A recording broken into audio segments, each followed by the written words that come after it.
Hey everybody, Erman Brody here with HorrOrigins. Thank you so much for tuning in. Today's interview is with Minh-Anh Vo Dinh. Minh-Anh is a Toronto-based screenwriter who focuses on anything that spooks and unsettles the audience. Min believes in highlighting the voices of Asian women and LGBTQ individuals within horror and how their unique perspectives can elevate the genre to greater lengths. Thank you so much for being here, Minh-Anh. Yeah, thank you for having me. Can I just call you Min? Yeah, Min is fine. That's how I go anyway. There you Because go. people have such problem with that, I just make it short. Absolutely, man. And we had this whole bio, but I would love for you to talk about your backstory rather than just me reading it. There's plenty of stuff there that I absolutely love. So congratulations on everything that you've accomplished so far in your young career. First off, how old are you? You look very young. I am 26. Well, you're only a few years younger than I am, but congratulations again on all you've accomplished as a filmmaker. So the most trivial question is how you got started. Being Asian American, we don't we're not always pushed towards creative careers, right? Even me, like even as a storyteller, as a screenwriter, I was expected to be a doctor. So for you, what was your pathway into filmmaking? So it all started pretty early. I mean, I first wrote anything like when I was like 9 or 10. It was just a short story, nothing special. But like my classmates and my friends back then, they were curious, so they read some of my stuff and they seemed to like it. And I was like, maybe this is something I wanted to do in the future. Like around, I think 15, that's when I started to get into screenwriting. Because before that, it was like prose and like shorts and stuff. Yeah, I would find scripts online and resources were like, not easy to come by back then. But I got my hands on a few scripts, read them, and just learn the structures by myself.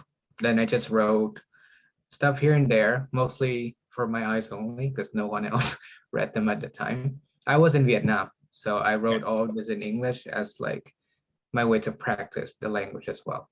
Got it. Now, Yeah. Did you ever intern anywhere, or did you straight on go through filmmaking? I interned, but not in film related fields. Okay. Like I studied like English literature, film studies, and marketing. So I had like a couple marketing internships, but nothing like directly film related. I love talking about people's growth. So even with me, when I look at my first script I ever written, like ever, right? Like when I was 15, maybe I'm like, ugh, gross. I don't want to look at that.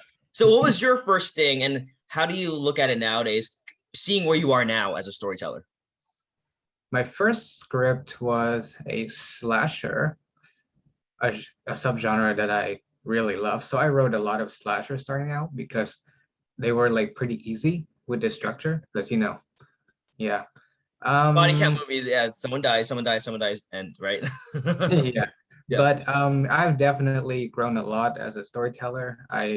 I think my stories are a bit more complex now, and I put some of myself and my own perspective, the work into my script. So yeah. Now you kind of segued into my next question, being that this is HorrOrigins. What is it about the subgenre of slasher films that you like? I think as a kid, that was some of my first exposure to horror, so I always have a fondness for them.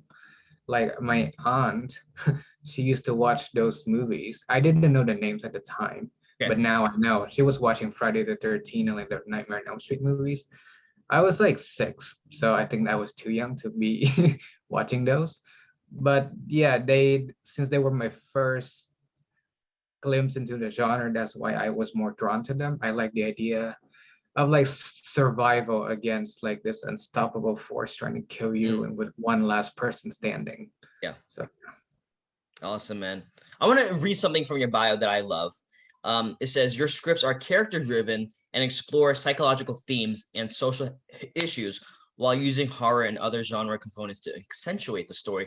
That reminds me of, say, like Jordan Peele, right, and Monkey Paw Productions. So can you elaborate on that when it comes to your storytelling specifically? What kind of social issues do you care about?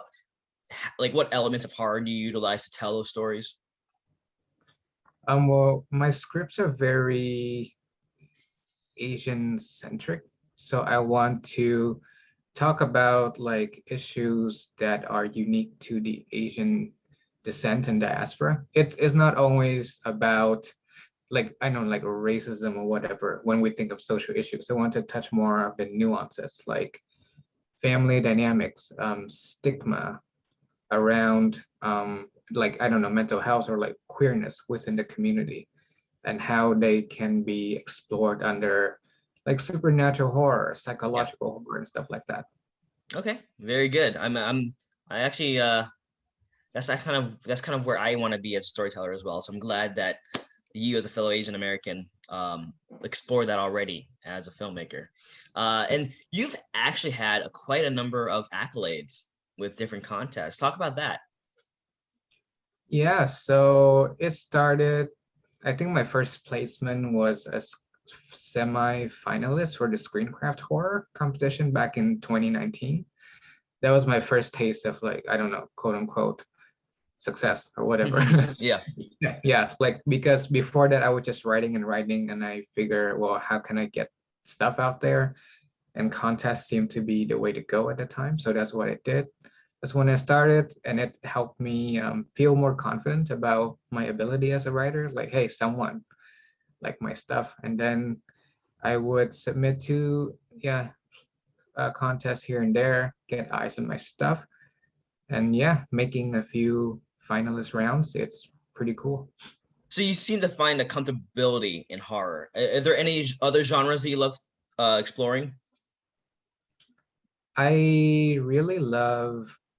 I like drama. Like Okay. so that's why I interweave drama into my horror. Like I Those are the would best if kinds. someone yeah, if someone asked me like I would say my scripts are usually the drama is very heavy and then the horror kind of helps build Okay. into it. Yeah, yeah. Yeah. Just kind of like drama driven by accents of horror, right? Hmm. Yeah. That's awesome. What would be the best movie as an example of that? For me, it would be like Sixth Sense. You know, it's a family drama with elements of horror. So for you, what would be your prime example of that?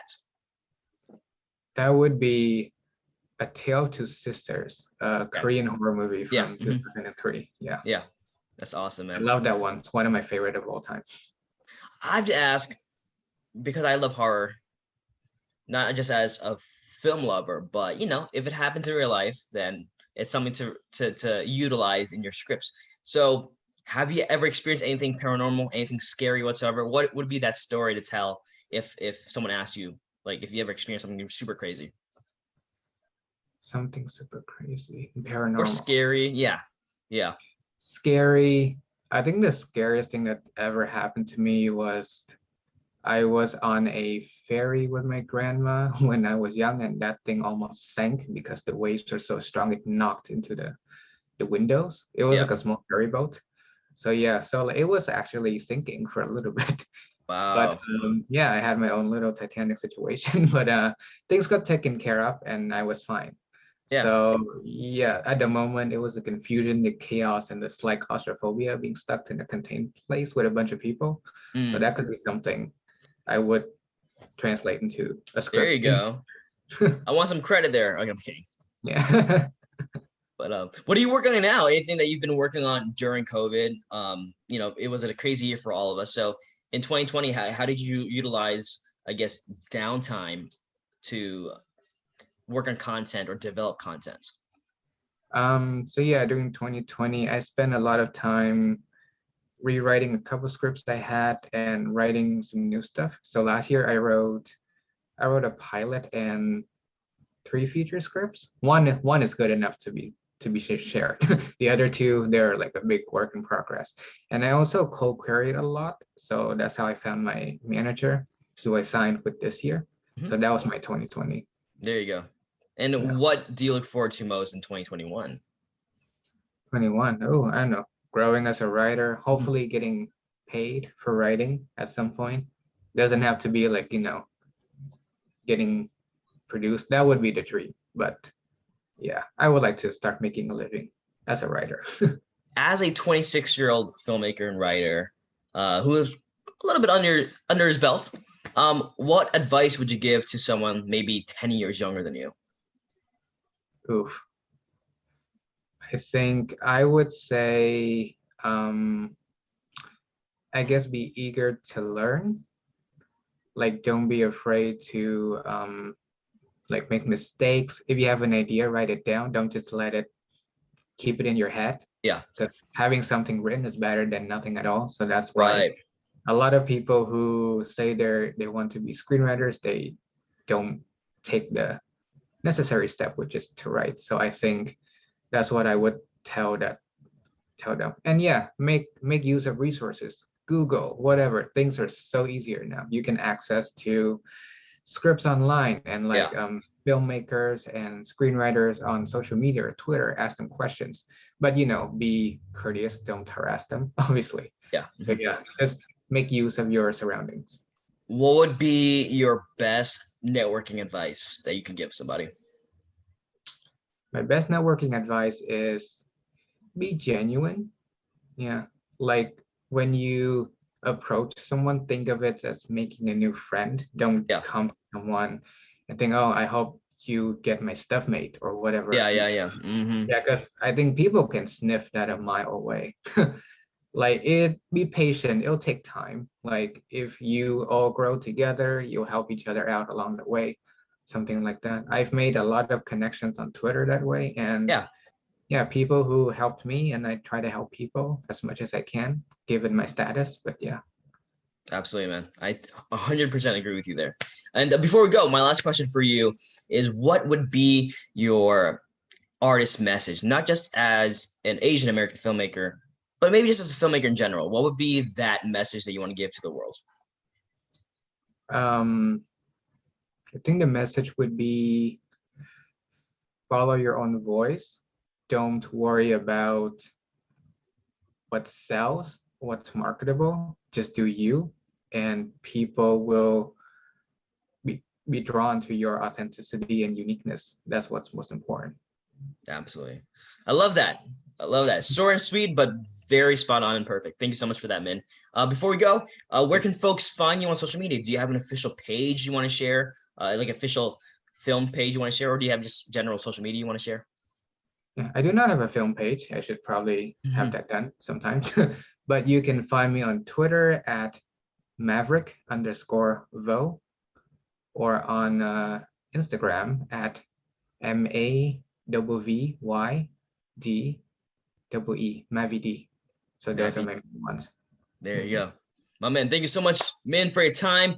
Best of luck to everything you have going forward. And I appreciate your time today. And everyone else, please check out HorrOrigins at horrorigins.com and HorrOrigins on social media and, well, Instagram and Twitter. Thank you so much for checking this out, guys. Yeah, thanks for having me.